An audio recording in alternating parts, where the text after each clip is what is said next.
எதிர்க்கட்சி தலைவருக்கு வணக்கம். வணக்கம் சார். திறந்தவன பழனிசாமி தான் வருவான். எச்சசோறு எழுச்சி பயணம் எப்படி போயிட்டு இருக்கு? சிறப்பாக போயிட்டு இருக்குது. இவர்லாம் ஒரு ஊர் தலைவர். யார் ஊர் தலைவன்? இவரை தூக்கி 2 வருஷம் ஆச்சு. ஊர்ல ஒரு பையன் வர மதிக்க மாட்டான். அவர்கிட்ட போய் சொல்றியே. ஒரு பஞ்சாயத்தடா முடிச்சு பாரு, நமக்காக அம்பட்டு போலும் பிள்ளை குட்டியோட வெயில்ல காத்து கிடக்குறாங்களே. தேர்தல் முன்கூட்டியே வரப்போகுதோ? எலெக்ஷன் மோடுக்கு ரொம்ப சீக்கிரமாவே போயிட்டீங்க. அப்படிலாம் இல்லை சார். வேற எப்படி மாலையில எல்லாம் விஷுவல்ஸ் உங்களுக்கு பார்க்கும்போது எலெக்ஷன் நம்ம 2025 இருக்கோமா 26 இருக்கோமான்ற ஒரு சந்தேகம் வந்துருது. அப்படிலாம் இல்லை சார். அதாவது என்ன பண்றது, நம்ம அப்படித்தானே பண்ணி ஆகணும், பிஸியா இருக்கோம்ல. இப்போ இந்த எழுச்சி பயணத்தை மேற்கொண்டாதான் தமிழ்நாடு முழுவதும் உள்ள 234 தொகுதியை கவர் பண்ண முடியும். ஏன்டா டேய், இது வரைக்கும் நீங்க போற காரியம் ஏதாச்சும் விளங்குறாடா? பஸ்ல இருந்து பஞ்சாயத்து வரைக்கும் செருப்படி வாங்குறீங்களே, அப்புறம் எதுக்குடா உங்களுக்கு இன்னும் இந்த வரட்டுக்கு வருவான்? என்ன உணர்வு கிடைக்குது மக்கள் எல்லாம் பார்க்கும்போது உங்களுக்கு இந்த முறை? அந்த குடிமையை வாயாலே எப்படின்னே சொல்லுவேன். இந்த பயணம் தொடங்கியிலிருந்து மிகச் சிறப்பா எழுச்சியா மக்களுடைய வரவேற்பு இருக்கின்றது.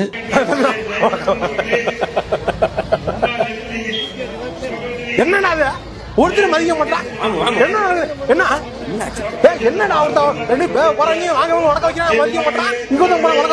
சிரிக்க மாட்டான், உள்ள ஒருத்தர் மதிக்க மாட்டான், வெளியே உள்ளே மதிக்க மாட்டான், வெளியே மதிக்க மாட்டான். நான் வரேன், வெளியே போறேன். நாங்கள் செல்கின்ற இடத்தெல்லாம் நான் பேசுகின்ற கருத்துக்களை மக்கள் உன்னிப்பாக கவனித்து ஆரவாரம் செய்து மகிழ்ச்சியோடு வரவேற்கிறாங்க. அது தலைவர் காலத்திலும் சரி, அம்மா காலத்திலும் சரி, அந்த இருவரும் தலைவர் வழியிலே இன்றைய தினம் அனைத்து இந்திய அண்ணா திராவிட முன்னேற்ற கழகம் செயல்பட்டு வருகிறது.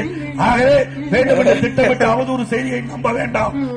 நீங்க பேசிக்கிட்டு இருக்க, அங்க ஒருத்தன் என்ன பண்ணிட்டு இருக்கான் அது குறித்து திருவானை மக்கள் சிந்தித்து பார்க்க வேண்டும். உங்களுடைய ஆட்சி மக்களுடைய ஆட்சி, நல்ல ஆட்சி தமிழகத்திலே மலர வாக்களிப்பி 2 லட்சம். உங்க பேச்சு தொனி மாறி இருக்கு. ஏண்டா வர்றேன் போறேன் 5 நிமிஷம் 6 நிமிஷம் அடிச்சா பரவாயில்ல, 1 மாசம் 2 மாசம் கொண்டு போய் விடாம வச்சு அடிக்கிறீங்க. அதெல்லாம் சரி, திமுகவை வீழ்த்த முடியுமா? தொடர்ச்சியா வெற்றி பெற்று வர்றாங்க. 19, 21, 24, நடுவுல உள்ளாட்சி வேற. அதுக்கு விட்டுற மாட்டல, ஜெயிப்ப என் அப்பா சத்தியமா ஜெயிப்ப. அனைத்து இந்திய அண்ணா திராவிட முன்னேற்ற கழகம் பாரதிய ஜனதா கூட்டணி நிச்சயமாக வெற்றி பெறும். ஆட்சி அமைக்கும்.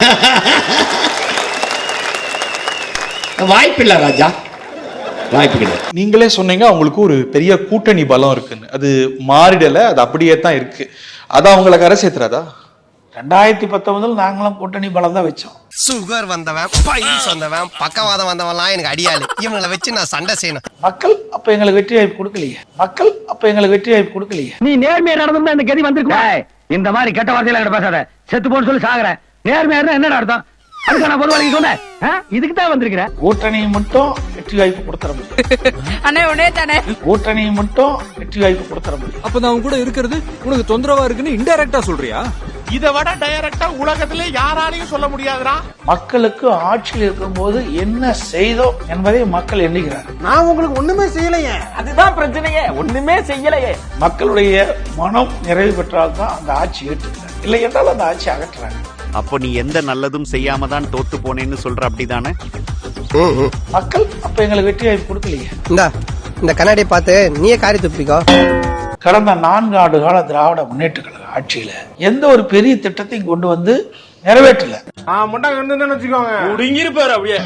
அப்படியே ஒரே புடுங்க புடுங்கி இங்க நட்டுருப்பாரு. வாய் என்ன வாய வச்சுக்கிட்டு இது பேசுது. அதிருப்தி இருந்ததுன்னா 2024 வெளிப்பட்டு இருக்கோம்ல, அபரிமிதமான வெற்றியை பெறாங்களே. அதாவதுங்க 2024 நீ கம்பேர் பண்ணுங்க. நாங்க தனிச்சிடணும். அந்த ஆள் என்ன சொன்ன? 2019 நாங்களும் கூட்டணி பலம் தான் வச்சோம். மக்கள் அப்ப எங்களுக்கு வெற்றி வாய்ப்பு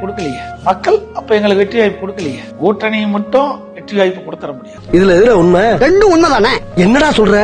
நாங்க தனித்து நின்னாலும் எவனும் ஓட்டு போட மாட்டான். நாங்க யாரு கூடவும் கூட்டணி வச்சாலும் எவனும் ஓட்டு போட மாட்டான். அப்படின்னா நீங்க ஒரு செல்லா காசுன்னு சொல்லுங்க. இந்த தேர்தல்ல திமுக கூட்டணி கட்சிகளை அழைக்கிறீங்க, அது என்ன ராஜதந்திரமா? அது ஆத்மார்த்தமான அழைப்பா இல்ல குழப்பம் ஏற்படுத்துற முயற்சி? எந்த இடத்திலயுமே திமுக கூட்டணிக்கு அழைப்பு விட்டதே கிடையாது. மகனே செருப்ப காட்டி பிய அடிச்சு போடுவேன். கூட்டணி கட்சிகளை விசிக, கம்யூனிஸ்ட் இல்லையா? தெளிவா பாருங்க, என்னுடைய பரப்புரையில தெளிவுபடுத்திருக்கிறேன். விழுப்புரத்துல அங்க கம்யூனிஸ்ட் கட்சியுடைய மாநாடு அனுமதி கொடுக்க மாட்டேங்கிறாங்க. விடுதலை சிறுத்தை கட்சி திருச்சியில ஒரு மாநாடு அனுமதி கொடுக்க மறுக்கிறாங்க. விடுதலை சிறுத்தை கட்சியினுடைய கொடிக்கம்பம் நடத்துக்கு முடியாதுன்னு தடுக்கிறாங்க. இவ்வளவு அசிங்கப்பட்டுமா அந்த கூட்டணியில் இருக்க வேணும்? இவ்வளவு அசிங்கப்பட்டுமா அந்த கூட்டணியில தொடர வேணும்? சிந்திச்சு பாருங்க.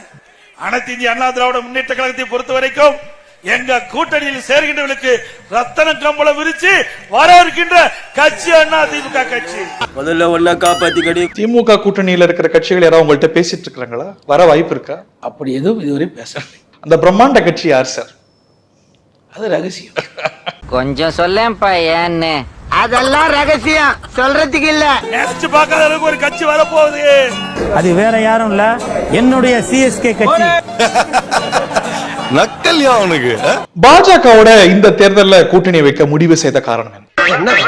ஊரு பூரா பொண்ணு கட்ட ஒரு நாதாரி அதான் காரணம். பாஜக எதிர்ப்பு மனநிலை அப்படிங்கிறது உண்மையா பிம்பமா தமிழ்நாட்டுல? பிம்பம். எப்பா இத போய் வெளியில எவன்னு சொல்லிடாத. உன் விளாலம் எடுத்து கடல் தண்ணீர் சூப்பு வச்சு ஓவாயிலே ஊத்திர போறாங்க. அதிமுக பாரதிய ஜனதா கூட்டணி அமைஞ்சிருக்குது. இதுல மத்த கட்சிக்கு ஏன் இவ்வளவு பதறாங்கன்னு அது சரி, அவன் தலையெழுத்த மாத்த முடியுமா? சட்டமன்றத்திலேயே கேட்கறாருல்ல முதலமைச்சர், நீங்க பாரதிய ஜனதாவோட கூட்டணியை வைக்க மாட்டேனீங்க, இப்ப எப்படி கூட்டணி வச்சீங்க அப்படின்னு கேட்கறாரு. அதுக்கு நீ என்ன சொன்ன? உங்க அக்காவை நான் வச்சுக்கிறேன், என் பேக்கரியை வேணா நீ வச்சுக்க. பட் அந்த டீலிங் ஒத்துக்கிட்டேன். 2 தேர்தலையும் பாத்தீங்கன்னா அந்த தேர்தல் நேரத்துல தான் நான் கூட்டணி வச்சோம். மானங்கட்ட பையல என்ன பேச்சு பேசுறான் பாருங்க, முதல்ல வெளியே துரத்து விடுங்க. இந்த முறையும் அப்படிதான் சொன்னீங்க, ஆனா ரொம்ப முன்கூட்டியே வைக்க காரணம் என்ன? நான் எங்கப்பா கொடுத்தேன், அவங்களாவே எடுத்துக்கிட்டாங்க. இந்த ஏமாளி இல்ல அப்படின்னு சொன்ன வார்த்தை ஒரு பேசு பொருளை உருவாக்கி இருக்கு. அது பற்றி உங்களுக்கு விளக்கங்கள் உண்டா? அத வேற ஞாபகப்படுத்திட்டீங்க. நெஞ்சமெல்லாம் பொண்ணு அறக்கு தம்பி, மறக்க முடியல. தொடர்ந்து எதிர்கட்சி பேசிட்டே இருக்கிறாங்க. அண்ணா திமுக பாரதிய ஜனதா விலகி விடும், அண்ணா திமுக பாரதிய ஜனதாக்கு அடிமை, எடப்பாடி பழனிசாமி அவருடைய சமந்தி வீட்டில் ரெய்டு. கரெக்டா சொல்லிருக்கான். தென் மாவட்டங்கள்ல அதிமுக பலவீனமா இருக்கு. சோ இந்த குறைபாடை சேர்க்கறதுக்கு இவங்களெல்லாம் சேர்க்கணும் அப்படிங்கிற ஒரு பார்வை. அதாவது இந்த அனைத்து இந்திய அண்ணா திராவிட முன்னேற்ற கழக கூட்டணி 2026 சட்டமன்ற தேர்தலில் டெல்டா மாவட்டம் தென் மாவட்டங்களில அதிக இடங்களில் வெற்றி பெறும். உனக்கு யாரா ஓட்டு போடுவா? ஏன் இன மக்கள் எனக்கு ஓட்டு போடுவாங்க. ஓ இன மக்கள் யாருமே இந்தியாவில் இல்ல, எல்லாரும் ஆப்பிரிக்காவில் இருக்காங்க. நாய், பன்னி, எருமை, பேய், பிசாசு இதெல்லாம் ஓட்டு போட்டா நீ ஜெயிக்கலாம். ஆனா அதுக்கெல்லாம் ஓட்டு உரிமை இல்லையே. தேர்தல் களம் எப்படி மாறி இருக்குன்னு நினைக்கிறீங்க? நீங்க நின்ன முதல் தேர்தலுக்கும் இன்னைய தேர்தல் களத்துக்கும் என்ன வித்தியாசம் பாக்குறீங்க? அன்றைய காலம் வேற, இன்றைய காலம் வேற. இன்னைக்கு பழைய பழனிசாமி மாதிரி நினைச்சிட்டு இருக்கீங்களா? இன்னைக்கு பழைய பழனிசாமி மாதிரி நினைச்சிட்டு இருக்கீங்களா? இன்னைக்கு பழைய பழனிசாமி மாதிரி நினைச்சிட்டு இருக்கீங்களா? இளம் வாக்காளர்கள், இளைஞர்கள் இருபெரும் திராவிட கட்சிகளால ஈர்க்கப்படுறாங்களா அப்படிங்கிற ஒரு கேள்வி இருக்கு. நிச்சயமா. மாணவர்கள், இளைஞர்கள் சிந்திக்க வேண்டும். இதுவரை யாரை அவர்களை உருவாக்கியது யார்? இன்றைக்கு ஒரு உச்சபட்ச நிலைக்கு உருவாக்கியது யார்? திராவிட மாடல்ங்கிறாங்க. நிறைய குற்றச்சாட்டு வைக்கிறீங்க. சட்டம் ஒழுங்கு, கடன், போதைப் பொருள். யாரு எதை பேசுறதுன்னே நாட்டுல விவசாயம் இல்லாம போச்சுடா. தமிழகத்தில் போதைப் பொருள் நடமாட்டம் அதிகரித்திருக்கிறது. குறிப்பா கஞ்சா விற்பனை அதிகரித்திருக்கிறது.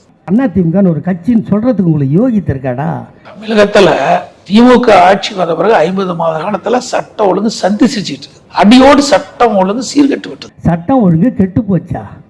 பொள்ளாச்சியில 200 பொண்ணுங்களை மேட்ரு முடிச்சிக்கல, அது எப்படா அது உங்க ஆட்சியில இல்லையாப்பா? அதிமுகவுடைய வாக்கு வங்கி அப்படின்னு பார்க்கும்போது செல்வி ஜெயலலிதா மற்ற காலங்களில் கூட பெண்கள் ஒரு பெரிய வாக்கு வங்கி. அது இன்னைக்கு திமுகவுக்கு கணிசமா அவங்களுடைய விடியல் பயணம் இதனால டிரான்ஸ்லேட் ஆயிருக்குன்னு கடந்த புள்ளிவரங்களை பார்க்கிறோம். அது உங்களால ரிவர்ஸ் பண்ண முடியுமா? அவர்கள் தன்னைத்தானே முதி தட்டிக் கொள்கிறார்கள், வேற ஒண்ணும் கிடையாது. மக்கள்கிட்ட பெரிய வரவேற்பு கிடையாது.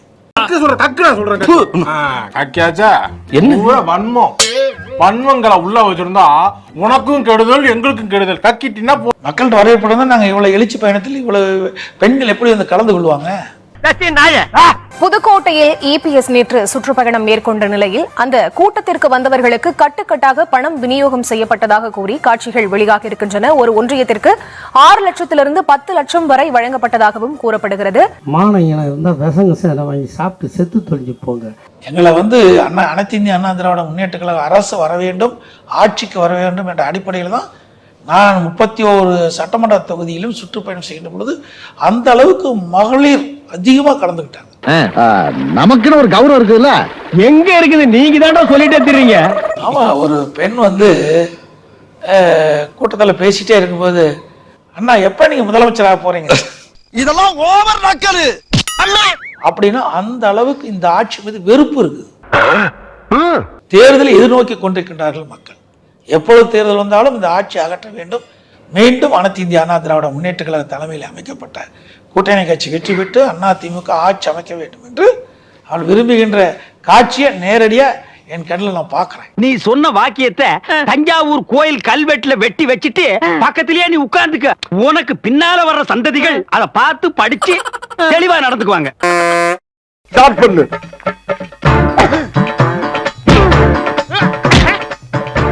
இங்கிட்டு வா. அப்படியா. படைக்கல மண்டல மட்டும் அடிச்சிடாத, குலக்கேசல் உள்ள போயிருவேன். சரியா? உங்க வீட்டு பிள்ளையா நினைச்சு எல்லாரும் என்னை மன்னிச்சிருக்க.